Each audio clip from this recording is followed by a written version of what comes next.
Bienvenue chers abonnés. Aujourd'hui, nous allons voir comment créer une structure OBS. C'est la deuxième vidéo de la série Comment prendre en main Primavera P6. Alors pour ce faire, nous allons voir qu'est-ce que la structure OBS et nous allons ensuite passer à la pratique. Alors bienvenue si tu es nouveau sur ma chaîne. Je suis Jacques Ebaka. Ici, nous parlons de gestion de projet, nous parlons de productivité, nous parlons d'IA et nous parlons aussi de tout ce qui est outils de pilotage de projet. Bien. Continuons donc notre tutoriel. Alors, avant d'y aller, si vous ne l'avez pas encore fait, veuillez liker cette vidéo, veuillez laisser un commentaire si cela vous a plu et dites-moi quels sont les thèmes sur lesquels vous voulez que je développe. À cela est associé un challenge auquel je vais vous associer. Je compte faire chaque 48 heures une vidéo sur Primavera. Alors, si vous êtes partant pour ce défi, je vous encourage à m'encourager. Ceux qui sont déjà abonnés, c'est bien, mais laissez un commentaire, likez surtout. Cela permet de faire grossir la chaîne et pas à l'algorithme de YouTube, mais partagez aussi pour toutes les personnes à qui cela pourrait servir. Alors, si vous êtes nouveau, alors n'oubliez pas de sonner la cloche pour rester à l'affût des autres tutoriels. Merci. Alors, qu'est-ce que l'OBS? L'OBS, c'est Organizational Breakdown Structure, c'est-à-dire la structure organisationnelle de l'entreprise. D'accord? Donc, en un mot, c'est une structure, c'est une hiérarchie globale qui représente les managers responsables des projets dans votre entreprise. Donc, la structure OBS reflète généralement la structure hiérarchique, c'est-à-dire l'organigramme. Donc, du niveau le plus élevé au niveau le plus bas, en passant même par tous les niveaux, même au stade d'exécution. Donc, en créant l'OBS, vous pourriez associer les responsables OBS à des parties de la structure EPSQ dont nous avons parlé dans la vidéo qui s'affiche là maintenant à votre droite, à l'écran. Donc, on le fait ainsi et on pourra même l'associer à des différents nœuds. Voilà, si vous voulez comprendre, regardez la vidéo, nous parlons. Donc, en un mot, si nous voulons retenir, la structure OBS est l'organigramme de l'entreprise qui est reporté dans Primavera P6. Et donc, elle est bien séparée, elle est libre, ce qui permet donc de pouvoir faire des affectations au fur et à mesure que les responsabilités des différentes ressources vont évoluer et selon les types de projets. On peut même aller jusqu'à accorder des droits d'accès. Bien. Comme donc de bavardage, nous allons passer à la pratique. Ici, on pratique beaucoup. Pour créer une structure OBS, nous venons dans Entreprise. Ensuite, nous venons dans OBS. Et là, il y a des structures OBS qui existent parce que Primavera P6 est fourni avec des templates, disons des exemplaires de projets qui ont été conduits. Mais nous allons créer notre propre OBS.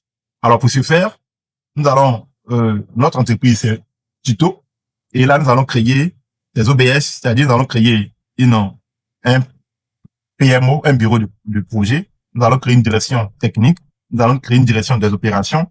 Nous allons créer une direction des projets. Nous allons créer un service informatique. Nous allons créer une direction commerciale et marketing.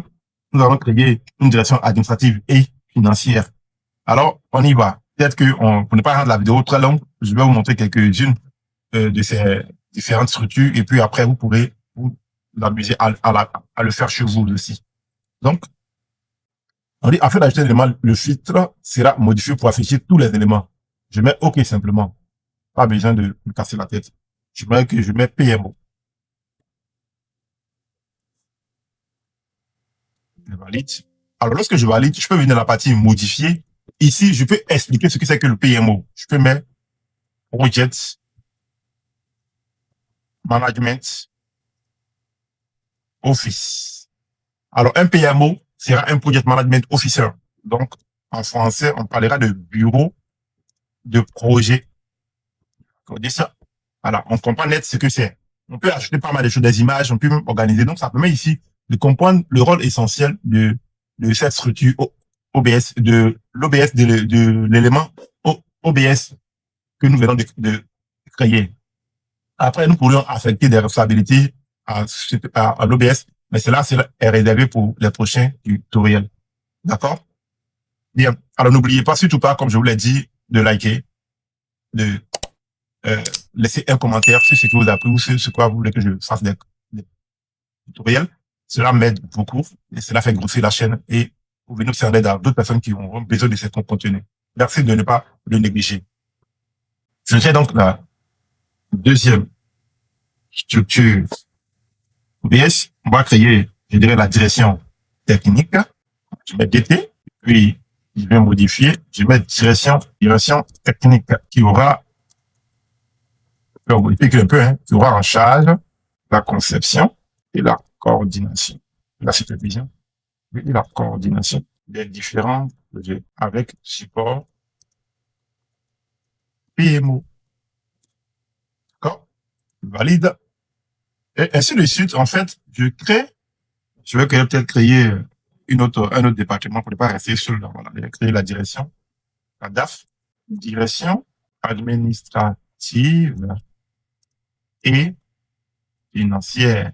Bon, ici, bon, en fait, cette direction, certainement, comme les DAF sont bien placés, on aura les RH, voilà, on aura les RH ici, on aura, je dirais, les services de comptabilité, comptabilité. Ah oui, il y a un T qui a manqué quelque part là. Voilà, comptabilité, n'est-ce pas? Voilà. Et puis bon, etc. D'accord? On va ajouter plein de choses. Mais c'était pour vous montrer un peu l'exemple. Vous voyez que ce n'est pas si compliqué que ça. Et après, dans une prochaine vidéo, nous allons voir comment est-ce que nous pouvons associer. Parce que dans un projet, on peut avoir un responsable administratif et financier, donc, mais qui vient de la direction administrative financière, en fait, qui est affecté au projet. Ou bien ça peut être un agent ou un membre de la direction administrative financière qui est affecté à un projet précis. D'accord? Et en coordination avec le PMO, le directeur administratif financier général, le RAF, on dira dans ce cas-ci. Pour parler des questions, voilà, budgétaires et financières dans un projet. D'accord? Donc, c'était juste pour vous montrer comment créer donc une structure OBS. Nous allons doucement, pas à pas, pour pouvoir prendre à main tout doucement le logiciel et booster sur un tutoriel complet, un cas fil rouge. Alors, ciao, ciao. N'oubliez surtout pas de vous abonner si vous êtes nouveau sur la chaîne, de liker et de laisser un commentaire et de partager. Et n'oubliez pas de sonner la cloche pour la prochaine vidéo. Le challenge est lancé. Si j'obtiens rapidement plus de 500 vues sur ces 2 premières vidéos, je continue de faire chaque 2 jours des vidéos sur Primavera P6. Ciao.